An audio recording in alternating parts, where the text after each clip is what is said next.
Are you guilty of holding on to something you don't want or use anymore?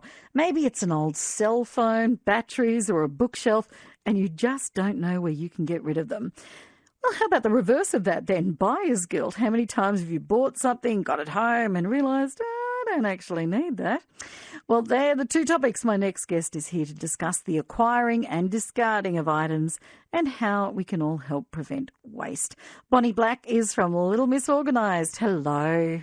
Hi, Kelly. How are you? Good. Bonnie, why do we keep things that we don't want? What's going on with this hoarding? Well, there's that guilt factor, that social responsibility of I don't want to just contribute to landfill. And there's a bit of scaremongering going around with a lot of the national media of, you know, what the big op shops are doing and all these behind-the-scenes stories of all these things going into waste. And people see these and think, oh, you know, the items that I'm giving are in perfectly good condition, yet they're not going to someone who needs them, or they're not raising money for charities that need them. They're just going into landfill. So there's that social responsibility of who can I trust? What charity can I trust with my stuff? Where can it go that I know it will actually get to the people who truly need it? So how can we get rid of items that we don't want that are still in pretty good nick?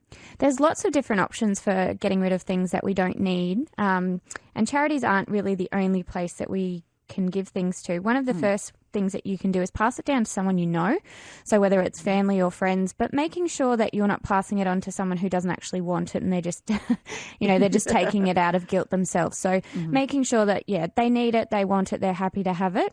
The second option, if no one you know wants it or needs it, is to try selling online if you think it's worthwhile the time to do so. So either selling online, maybe a garage sale or a market stall. And just a note on that as well, a lot of people tend to overvalue their items when they're doing garage sales and selling online and even market stalls. And you need to really turn around and say, what would you be happy with purchase price if you were the buyer? Because in clothes, for, you know, an example, people really overvalue how much their clothes are worth and how much somebody's going to pay for them. So realistically, you should only be trying to charge between $1 and $5 an item for clothing, and maybe a little bit more if it's excellent designer quality. But people really overcharge for a lot of stuff at garage sales, and that's probably why they end up at the end of the day with not a lot in their pocket. And most of it's still there, and they kind of think, oh, that was such a waste of time. So really make it nice and cheap, and make sure that you're on a spot where people can really see you and you've got high traffic volume. A lot of people go online now with the even community. I'm on one that's actually suburb specific. Yes. Which is interesting. And I noticed the $1 to $5 things go really fast. Yeah, it's amazing actually. And you kind of think, wow, who wants to spend the time that it takes to post the ad, to do the description for $1 amount, but that can really add up if one buyer is buying, 10 or 20 or 30 items. So those local groups are amazing because everybody's local. You're not driving an hour to go and pick something up. So it's worthwhile just driving somewhere for a $5 item rather than, taking a 45-minute trip. I had a garage sale a couple of weeks ago. One woman took 62 books. Wow. Because they were all $1. Oh, yeah, well, that's it. And some of them were really good cookbooks and things too. Yeah. And I just thought, you know what, I'm not going to sit here and individually price everything. Just take it. Like, I want it gone. Well, that's it. But they're still in good nick. Yeah. And I said to her, look, there are cookbooks over there. She said, oh, I don't cook much. And then 10 minutes later, she had every cookbook.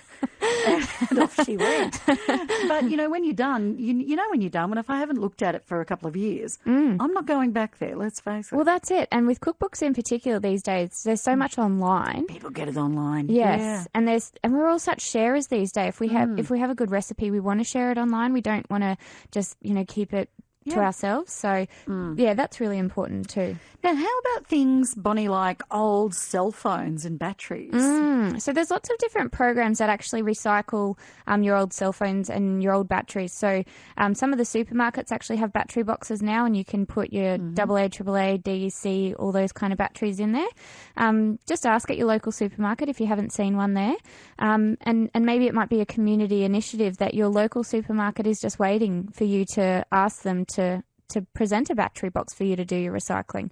Yeah. But there's lots of programs like Taronga Zoo have a For the Wild program where you can, nice. you can send your mobile phone and it helps raise money to keep gorilla habitats going and that kind of thing. So that's one that we like to support. A few years ago, I actually was in Sydney and went to the zoo, and I think I took about 30 of these satchels. So I've just been slowly using them as our clients have mobiles that they want to recycle. But there's cancer programs and other sort of charities that also have recycling packs as well. Yeah. Well, as part of War on Waste, a few of us are being asked to help with Dressed for Success, the charity Dressed for Success, where you give women the clothes, really good clothes that they can wear to interviews and things like that. The tricky part of about that for me is that I haven't been to an interview for nigh on 20 years. So you don't know what to wear? I have I've been wearing jeans to work. Well, that's the thing about radio, isn't it? It doesn't really matter so much. I'm actually in a suit. But it's such a good, I'll of course have something that I can donate and hopefully help somebody feel, really good about themselves as they go back to work. But it's programs like that are really important that, it is a great way of saying, here's a jacket. I have something in mind. It's a really lovely long black jacket I've had for a while that's got hot pink lining. Oh, baby. I just need to take it to the dry cleaner. But, that's probably the one that I will be donating. It's still in perfect condition.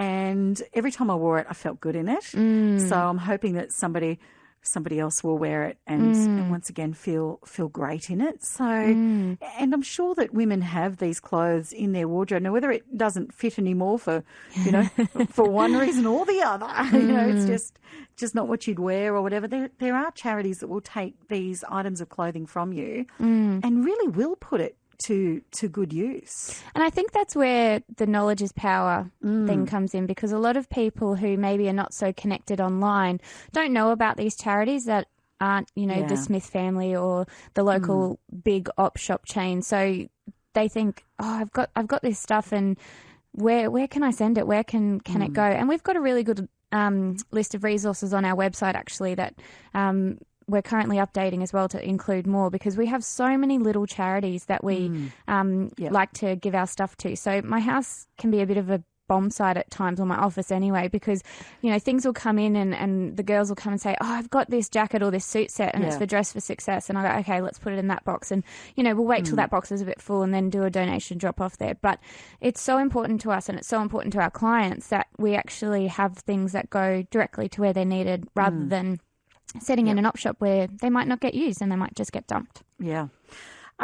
So what's the first step people should take if they want to get organised and sort out the things they don't need anymore from the things that they do? First step is definitely to start small and actually work through what you need and what your goals are. So if you've got a goal in mind, then you can actually work out what the journey is and where you're going. So, for example, a lot of people hold on to treadmills. Mm-hmm. Yes. Because we're all going to use them. We got rid of one of those too. I had it for 3 years. I still don't know if it works. Pretty sure it does. They just become towel racks. That's it. They just, hang our clothes and towels and stuff on them. No, we need to know what our goal is and what we're currently using, because we've got so many things that we kind of look at and think, that's really useful and I could use it, and I did buy it with the intention of using it, but it's been a couple of years and I haven't, so why am I still holding on to it? So people really need to kind of have a bit of a personal assessment of, what's my values, what's my priorities right now, because if you've got other priorities, and especially if you've moved house recently or you've had a new baby or a new job or death, divorce, any of those big 5 things, you need to work out, is this stuff really going to matter to me? Yeah. In 6 months' time, or can I just offload it and allow some room for, some new, more positive things? Yeah, exactly. So what about acquiring items? Any tips to stop buying things we don't need? Oh, definitely. So when you're shopping and you see something and you think, that's really cool, or, I'd really like that, or it's really pretty, there's 3 really good questions to ask yourself.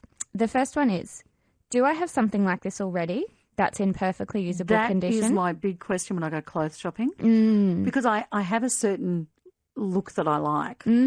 Whether anyone else does, who knows, but I like it. And I find myself having to stop myself, once again, black jackets, and say, Oh, I love this. I think I already have it, or something like or it. several like Put it. yeah, or maybe 5 like it. Put it back on the rack, Kelly. Yeah, and I'm sure other people do the same, where you have something, a certain cut or something that you like, Yeah. and you find yourself buying 5 or 6 of the same. The temptation to buy can be really overwhelming. And I mean, I'm not a shopper. I really dislike going to the shops. I don't know what that sentence means. I'm not a shopper? What do you mean you're not a shopper? But it's probably because I have 2 young kids with me and they always crack it. You're not going shopping then. Yeah. It's just not that fun anymore. No, I actually went this morning to the shops and I have to admit, even for myself, who's a bit of a minimalist, I have to ask myself these questions as well when I'm out there, because I see something and I think, oh, that's really cool, or I could really use that, and oh, it's a great price. And you have to stop and say, do I have something just like it already? Move away from the rack, Bonnie. Yeah. Move away. So the second question to ask yourself, if you're worried about buying and you need to avoid it, if you feel that you need it, how have you gotten along so far without it? It's been missing in my life. It's that little piece that's been missing, you know. Yeah. Are you still thinking about it 3 days later? Yeah, exactly. And that's where the next question kind of comes into it. What's the worst that'll happen if I don't acquire it and one day I wish I had? Oh, yes, that's a really good question. Because the answer would mostly be nothing. Nothing's exactly. going to happen. We're really quite clever. We can improvise. I mean, I was thinking about this last night for some reason, because we only have one set of sheets for our bed, and we've got a nice big queen bed. And whenever it's washing day, the sheets come off in the morning. They get washed in the, dried in the sunshine, and they're back on the bed at night. Yep.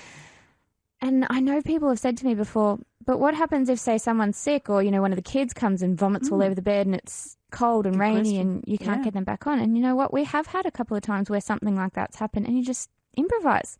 What's wrong with sleeping on a couple of towels or the doona cover or... For a night. Yeah. I mean, it's not going to kill you. It's improvising. I've only got two sets. That's pretty good. I gave away a whole lot of linen as well, like sets of doona covers. At one stage, because I'm a bit of a Manchester freak. You know how people have their thing for someone stationery or Manchester or shoes. For me, it's a Manchester, and it's genetic. And doona covers, and I gave away 8 or 9 sets of doona covers. Wow, that's insanity. What was I thinking? But I mean, that was over the years. Yeah, but they were all still in really good condition. Well, because you had so many to choose from, so they never wore out. But I'm sure other people do too. But when you think about it, there was 1 or 2 that stayed on there most of the time. Yeah. And the same with sheets. You get your favourite set for whatever reason. And it's the 80-20 rule. Yeah, it is. 80% you use something, 20% everything else. Yep, that's exactly right. What about buying second hand? Is that a good thing to try and do? Yes, absolutely. We fully believe in recycling and repurposing. And in fact, me personally, when we need things in our house, I will try and look online and see if I can buy it secondhand somewhere before actually going to a store. Not necessarily clothes so much, because clothes tend to be, you know, fast and cheap and all that sort of thing anyway these days. But, if we need any sort of furniture or even baby gear, try and buy secondhand, because you get it a lot cheaper. Someone else has paid the full price for it, and it's like a brand new car. As soon as you drive that car off the showroom floor, what the price decreases, or the value decreases by down to 80% or something like that. And it's the same thing with secondhand goods. Someone could have bought something, barely used it, or gently used it, and you're picking it up at less than half the price. Well, we did that with Mackenzie's change table when she was a bub. We bought it secondhand, and then it was fine, and we sold it on, I think, more than we bought it for. Well, that's always nice. Yeah, because it was still in really good nick. So, you know, I think a lot of that stuff. But when you don't realise how much your baby actually doesn't need until you have one, and then you realise how much ridiculous amount of money you've spent. Yep, it's crazy, and everybody wants that euphoric feeling of buying a gift for your child. Yeah. But you're the one that's left with all the stuff.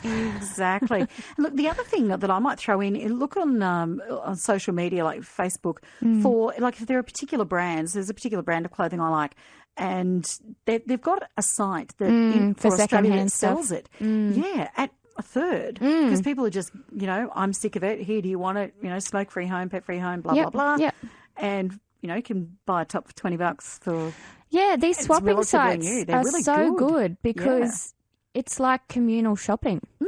So we're all just throwing our stuff at each other, Yeah. basically. But I mean, you why have not? mothers groups have these swap meets and mums come and they bring their old toys and, oh, wow, like I haven't had that before. Let's have that and you can have all my old stuff. And what you no longer want, you no longer love, someone else thinks is the greatest thing ever. That's it. Some other kids going to love it. Some great tips in there. Bonnie Black, thank you. What's your website name? www.littlemissorganised.com.au